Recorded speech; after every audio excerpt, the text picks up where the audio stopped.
Namaste. Namaste. Namaste. Very happy to see you. We start? Yes, we can start. We have over 120 people here. 20 people have never received a blessing before, but are interested in oneness or consciousness. We have about 20 blessing receivers, and we have over 80 blessing givers here in attendance. Namaste.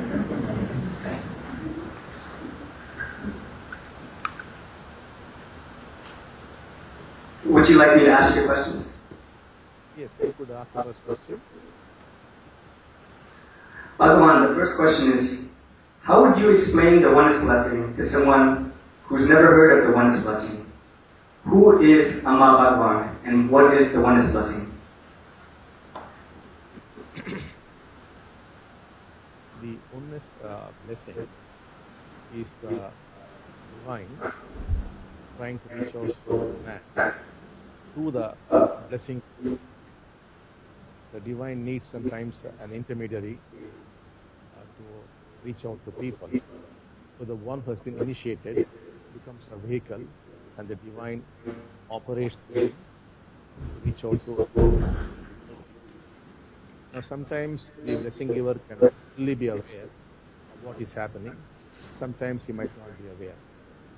So in short, it is divine energies flowing through an individual to another individual. So that is the blessing. But one has to really experience it to fully understand it. We can just give only this kind of simple explanation. Of course, there are more complicated explanations that we have to speak more. I think time may not permit that. The other part of the question is who are Amma Bhagavan? Well, Amma Bhagavan basically helps you to get initiated. That much I could say. To really know Amma Bhagavan and to understand Amma Bhagavan, you have got to be awakened. Unless you are awake, there is no way you could understand who Amma Bhagavan actually are. So that is the answer for the second part of the question. And the third part, what was it? That is the It was just a repeat of the first one. What is the oneness blessing? Which you answered. The oneness blessing is the divine trying to get closer to man. So it's a process whereby energies are flowing towards man, which we call descent of the divine. And man also ascends to higher realms of consciousness. So that is what the blessing actually does. It brings man and the divine very close. You can also say that it's like harnessing divine energies for our own to solve our own practical problems, like you would harness solar energy. Similarly, people could harness divine energies to solve their problems. Now, if the blessing is properly given and the karmic obstacles are removed, then there's virtually no problem which the blessing is solved. So people, there are tribes in India where they do not go to a medical doctor at all. They merely use the blessing to solve all the ailments. There are groups of people like that. It could be used for solving financial problems, for uplifting your business. It could be used at a worldly level. It could also be used at a spiritual level. Grow in your conscious levels to become awakened. So it could be made use of for any purpose. So the only thing is you must know how to make use of it.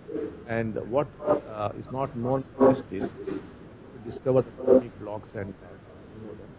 We are still trying to find ways of educating the West as to how to deal with that aspect of the problem. So that's the answer for the first question. We move on to the second question. Bhagavan, the second question is, does the oneness blessing only help us in this lifetime or subsequent lifetimes as well? Can it help us experience who we really are? Can it help take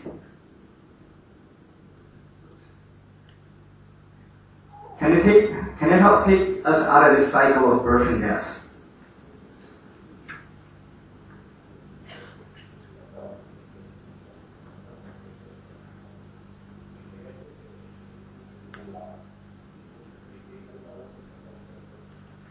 Yeah, the Diksha does all this. The Diksha could virtually do anything that you want. See, it's more like this. Assume you've got a television set there, and then you've got a DVD player, and you've got a plug point from which you could draw power.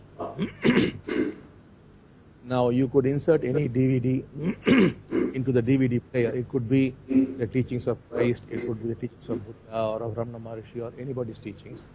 You could insert there, and then you just plug into the plug, draw power. That is the Diksha. And on the television screen, just like you get the audio and the video, you get the experience, you get the transformation. So it does not matter what you want. It's up to you to decide what kind of experience you want, whether you want an awakening experience or a God realization, or whether you want to go into your past lives. It's much, much simpler to look at your past lives for Diksha than the normal regression which you come across. It's far more powerful and far more realistic, and it will exactly pinpoint the problem. So it could be used for any purpose. Suppose you have a financial problem, you can track down where the problem is, either from past lives or what happened at the moment of conception, or while you were delivered, what happened after delivered, whether it was a cesarean birth or something else happened. So all this it can track down to solve material problems. It's also whatever you want to achieve spiritually. So the Diksha is for every purpose because it is the divine energy which is flowing into you. It has its own intelligence and it can get things done. So whether you want to continue to your past lives, see what's happened, or future life, other lives, everything is possible. So there's you cannot say this is not possible for the Diksha. Anything and everything is possible. It depends upon your passion and what you want. You just plug into Diksha and everything becomes a reality for you. It could be any teaching. That's why we say in oneness, it's like sugar, you can add it to anything. You could strictly follow a Christian teaching, or an Islamic teaching, or a Buddhist teaching, or a Hindu teaching. That's up to you. The Diksha is merely plugging into the power supply. That's all. So we could move to the third question, please. Bhagavan, the third question we originally had was answered in the Los Angeles Skype call, so I'm going to give you a different question, different from the one you submitted. And the question is, what will happen if we don't accomplish our goal of raising the consciousness of 64,000 people by 2012? What would that mean for the world? And does other movements who are awakening and raising consciousness, do they count towards the goal? I'll get the question from the Dasa here, because the audio is not so clear. Would you tell me what the question is? First question.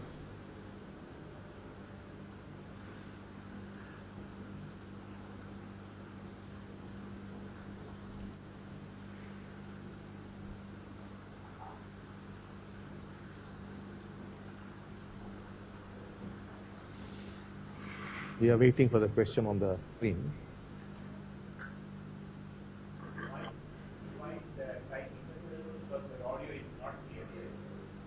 Your audio is not clear. Could you mind typing the question? Yes.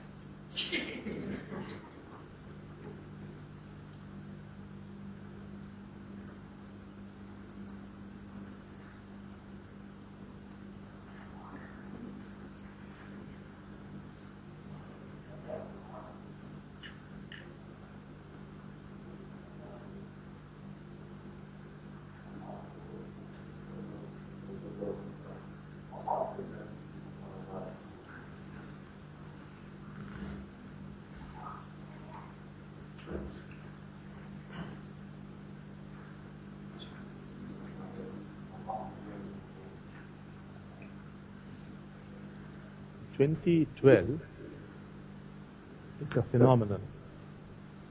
It's not that only oneness is involved in it. There are a lot of other movements who are also involved in bringing about 2012, as well as a lot of individuals. In fact, I have met them from many parts of the world, and the strangest thing is all of them got started in 1989. So actually it's a 23-year period, 89 to 2012. 2012, in fact, isn't any particular year as such. It actually represents the phenomenon of 2012, ranging for a period of 23 years, 89 and 2012. Many wonderful things have happened in the last 20 years or so. And there's also many terrible things too have happened.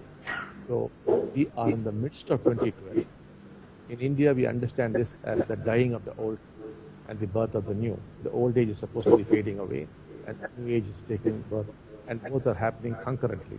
We also call it Sandhya Vela, or what's called the twilight zone, like sunrise and sunset. We have the twilight zone.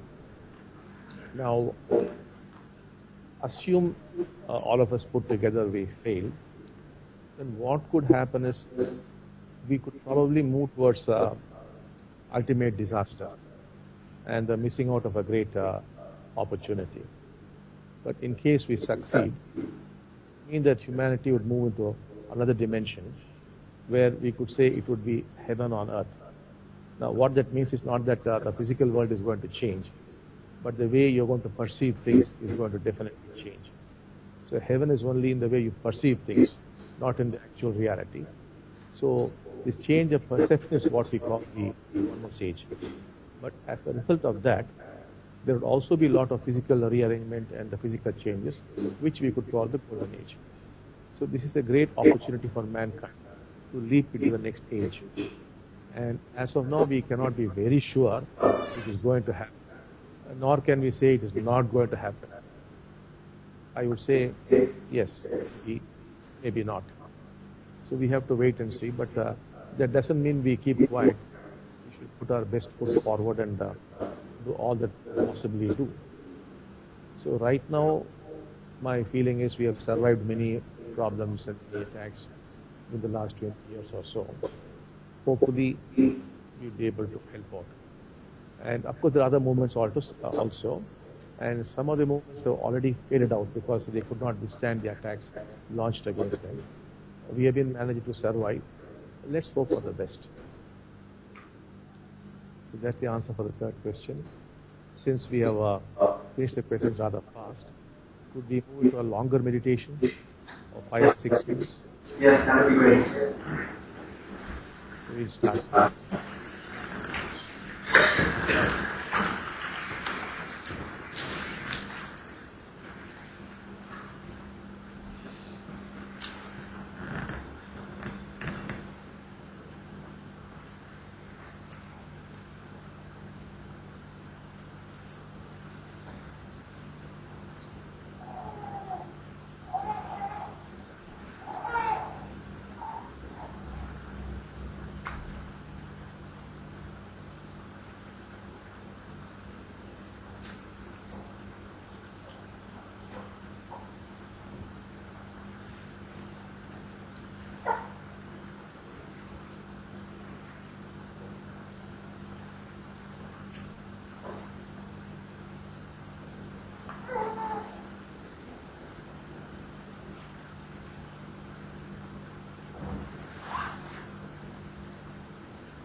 Thank you, Bhagavan.